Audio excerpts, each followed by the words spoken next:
Welcome to Good Vibration Therapy. I'm your host, James Uberti, and if you've landed here, it's absolutely no accident and simply means you're ready to raise your vibration to be as happy and healthy as can be. The purpose of the podcast is to inspire, motivate, and educate you on the principles of achieving inner peace and better health. Today we have a special guest in our studio, Dr. Yan Somoza. Dr. Yan is a co-host of one of my favorite podcasts. It's called Docs on the Rocks. Dr. Somoza is a clinical psychologist in Palm Springs.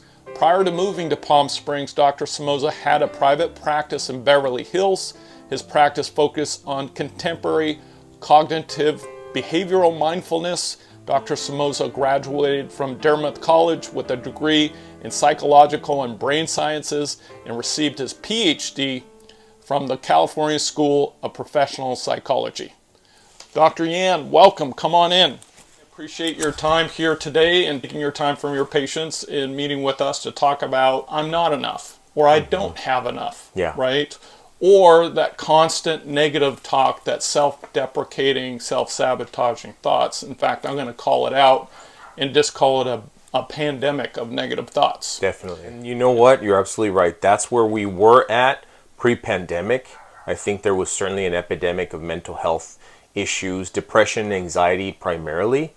And the pandemic just was the final match on that gas tank that blew it all up. And we're seeing increased rates of depression, increased rates of anxiety, isolation, and it's just through the roof. And I think there's lots of markers that indicate that. One, for example, as you mentioned, is the uptick in antidepressants. There's also the uptick in opioids and other substance use disorders. And all of these can be correlated really closely with mental health issues. Opinion that these people are self-medicating just to, dumb down or just kind of stop this noise that we're getting every single day and distract ourselves. What are the things talking to your patients about how to stop it, how to neutralize this noise? Yeah, and I like when you use noise because that's very spot on with what the neurology shows us, which is there's a part of the brain which is actually spread out across the brain called the default mode network, and that's where all that noise lives.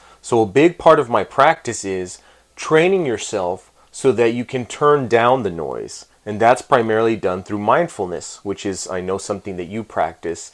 Another approach that I like to recommend is cognitive behavioral therapy. So if we break that down, cognitive relates to our thoughts. How do we modulate our thoughts? How do we turn down the volume and balance them out in a way that's more positive, or at least neutral, not negative?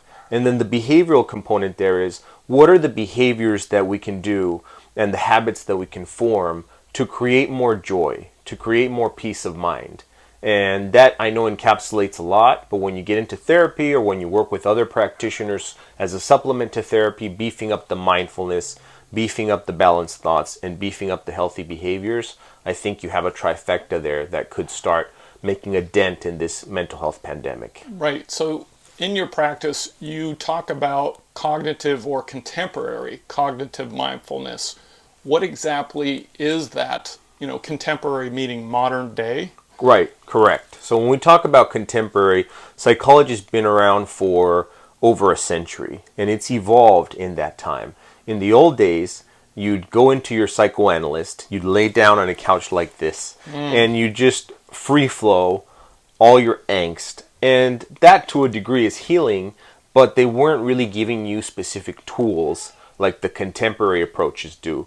When they're more mindfulness-based, you can actually practice mindfulness techniques with your clinician. When they're more CBT, cognitive behavioral therapy-based, you get specific tools that you practice in vivo in the session, but then you really take them in a portable way into your life and use them on a day-to-day basis. Right. So talking about day-to-day basis for your patients, what are some of the tools that you're talking about employing in your practice with your patients? What do you say to do every single day to beat back these thoughts and just really have a better life? Because frankly, negative thoughts create negative results and positive thoughts create positive results. Right. What are some of the day-to-day tools that you're utilizing for your patients? The tools that I use is called the ABC analysis.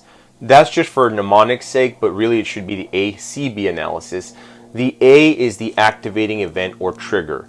It could be an actual event in the environment. Maybe you read something on the news. Maybe you looked at your bank account. Maybe you looked at the scale. Or maybe it's just a memory or a thought that popped up. That's the activating event. So you have to be attuned to those, because those create a cascade effect into the consequences. The consequences are in the form of your thoughts and your emotions. Oh, my bank account is running low. I'm a loser. I feel stressed out, etc., etc. So then you go into the beliefs, which are what are the negative beliefs that are generating those feelings. Because in psychotherapy, we try to help you make that connection between the thoughts, the self-talk, as you say, and all of the negative emotions. And sometimes there's even negative physiological reactions. If you're depressed, you feel heavy, you feel weighed down. If you're anxious, you're tense, you're stressed out. So then you go into what are balanced thoughts that I could bring into this equation to help me neutralize or detoxify that negative self-talk. In the beginning with patients, what I do is, in a very rote mechanical way, we'll write it down so that you get the theory down pat. But as you progress, you just start training yourself to say, hey, I'm being triggered right now. Here's that flood of thoughts. Let me slow it down and let me bring in some balanced thoughts that are not going to let that become a runaway freight train and really get me into the problematic areas. Right. So in my podcast, I talk about the day-to-day things that we can do to help beat back, these thoughts. Yeah. Like a positive thought. For an example, if we have a thought of, like you said, my bank account, or I don't feel I have enough, or I'm not good enough, that you breathe in and use, when I'm talking, rapid breathing or breath work, to utilize that breath work in an I am or an affirmation, right? That I am abundant, because as we know, we have to turn the worm, so to speak, and we have to beat back, and we have to fight fire with fire. And what I mean by that is we have to use the same force, because these habits, these biases have been developed on a program. And often when I'm talking to people and they tell me their story, right, because everyone has a story, I'm saying, look, it's not you, it's not your father, it's your program. And once you realize that it's a program that can just simply be rewired and reprogrammed, I think it makes the task a little bit easier to understand and work with. So this breath work is every time you have a negative thought, you breathe in, I am abundant, everything goes my way, and you exhale any kind of negative thought that you had in your past, stupid mistakes, because we've made a ton. Sure. Right? We've learned from them.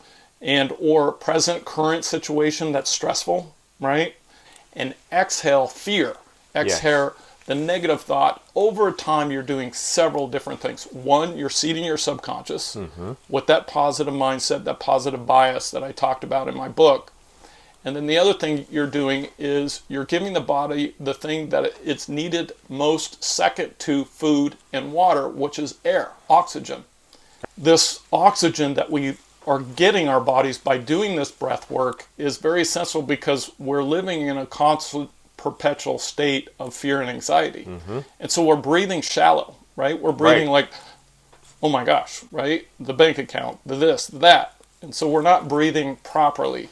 And as a result, we're not getting proper amount of oxygen. And that's actually contributing to our brain, right? Because when we don't have enough oxygen, cells don't operate very well. We get brain fog, so on. So this breath work, as I said, is very effective for beating back some of those negative thoughts. What are some other things that you utilize as tools in your practice to help?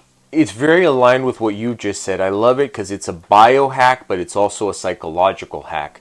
The mindfulness technique of an active mindfulness technique might be something like mundane task focusing. And I like that one because what that means is you don't have to add anything extra into your day. But let's say you're in the shower or brushing your teeth or doing the laundry, whatever it is, you bring in the multi-sensory experience. Just like you're bringing in the breathing, you bring in the sights and really take them in and observe them. You bring in the sounds, the feelings on your body. any changes in temperature, if there are smells, if there are tastes, because that's taking you down from that anxious part of your brain and grounding you in the body. Grounding is key, like you said with the breathing. Right. And then there's just mindfulness meditation, and people are confused because they think, oh, I've got to be like the Dalai Lama. I have to have this perfectly zen, clear mind. And that's not it. All that mindfulness means is not minding. So whatever negative thoughts come into your head, you don't push them away because that gives them more energy, repression, but you also don't pull them closer and heed them because that gives them more energy. So with equanimity, the thought comes in, I'm having this thought, I don't mind, and that actually gives you more power over that, and it dissipates naturally. I love that. Yeah. So that's really helpful. So I'd like to switch gears for just a moment and talk about self-love or self-compassion, Yes. right? And that seems to also be a very hot topic of interest on my podcast, on people trying to overcome that negative noise that we talk about. But what, in your opinion, is self-love, self-compassion, and how do we, love ourselves more? Right. So it's really difficult because, as you've said, we're trained, we're programmed to have this negative self-talk. The software is, as you talk about in your podcast, our arena of development where we're formulating our sense of self. Who am I in the world? Who are other people? What is the world? But then there's also the hardware of our brain where evolutionarily the people who were surviving were those who were primed for danger, those who were primed for the negative. So that's our operating system there. And in order to flip the script of the negative self-talk, we have to bring in the self-compassion to realize that to a degree, all beings are suffering. And that gives us a sense of peace and solidarity, but that we can suffuse our thoughts and our feelings towards ourselves and others with warmth, with positivity. And that's the antidote to the self-hate. It's the self-love and self-compassion. It can be very basic, like using affirmations on a day-to-day basis, using compassionate meditation. You and I talked about an interesting study where you had groups of people do mindfulness meditation, then loving kindness meditation, and then just a control group, so it could be a scientific study. The people who did the loving kindness meditation, it was actually found that their telomeres, the little clocks inside of our chromosomes, were actually aging at a different rate, a better and healthier rate. Wow. So there are physiological correlates to what we're doing with our mind and with our emotions that could be helpful if practiced continuously. Right. The things that I talk about on self-love is, like you said, be mindful, and instead of beating yourself up, find the littlest things. I call it microscopic gratitude. Yes, love that. The littlest things in, like, my toes are awesome, right? My skin is awesome. I'm awesome, right? Or I'm funny, or I'm beautiful. And beauty comes from within. It comes from a vibration. You have to practice this mindfulness every single day to kind of rewire and refire, reprogram a new bias, right? And here's the thing. Is it hard? Yes. Does it take work? Yes. Does it take commitment? Yes. Absolutely. But look, the subconscious is just a lazy brain in the sense that it has a million tasks it has to run. Right. As a result, it doesn't have time to do everything at once, so it develops a program. And so after you put in the work, and I'm saying 30, 60 days of just being mindful, right? Every day, working on this, being committed, being obsessed about it, is in 60 days, you're going to turn that negative bias into a positive one. It's not going to go all away, right? But you're going to take a lot of things off the table, right? And you're going to live a happier life. You're going to live with more inner peace and happiness, and you can love yourself. Exactly. And it's like riding a ship. If you're 5 degrees off the mark, but you're able to get back just 5 degrees, that little change, you're going to get to that golden shore. So some of the tools that I use are, the first is empowerment. To realize, like you said, we have a lot of power over our thoughts. A lot of people don't realize that. If it's just programming, well, who's the programmer? You are.